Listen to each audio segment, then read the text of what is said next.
মুহাম্মদ সাল্লাল্লাহু আলাইহি ওয়াসাল্লাম বলছেন, আল্লাহ যেই জাতির উপরে যেই জিনিস খাওয়া হারাম করেন তার ব্যবসা হারাম।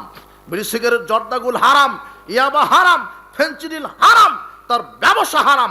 বিড়ি সিগারেট বিক্রি করা হারাম, তা খাওয়া হারাম, তা সরবরাহ করা হারাম, তা বহন করা হারাম, তার লভ্যাংশ খাওয়া হারাম। আল্লাহ তাদের সবার উপর অভিশাপ নাজিল করেছে, যারা মদ খায়, যারা ইয়াবা খায়, যারা ফেনচিডিল খায়, যারা গাঁজা খায়, যারা বিড়ি খায়, সিগারেট খায়, জর্দা খায়, গুল খায়, এগুলি বিক্রি করা হারাম, এগুলি খাওয়া হারাম। সমাজটা পরিপূর্ণ হয়ে গেছে হারাম করে। আপনি দেখেন সব জায়গাতে চাঁদাবাজ, সব জায়গাতে দুর্নীতিবাজ, সব জায়গাতে ঘুষখোর, সব জায়গাতে সুদখোর। আশ্চর্য কথা, আপনাকে সাবধান করছি, ওই বিদ্যা উপকারী বিদ্যা নয় যেই বিদ্যা মানুষের উপকার করে না, যেই বিদ্যা ইমানের উপকার করে না, আল্লাহ ভীতি শিক্ষা দেয় না, এই বিদ্যা উপকারী বিদ্যা নয়। হে যুবক, তোমাকে পরিবর্তন হতে হবে। উপস্থিত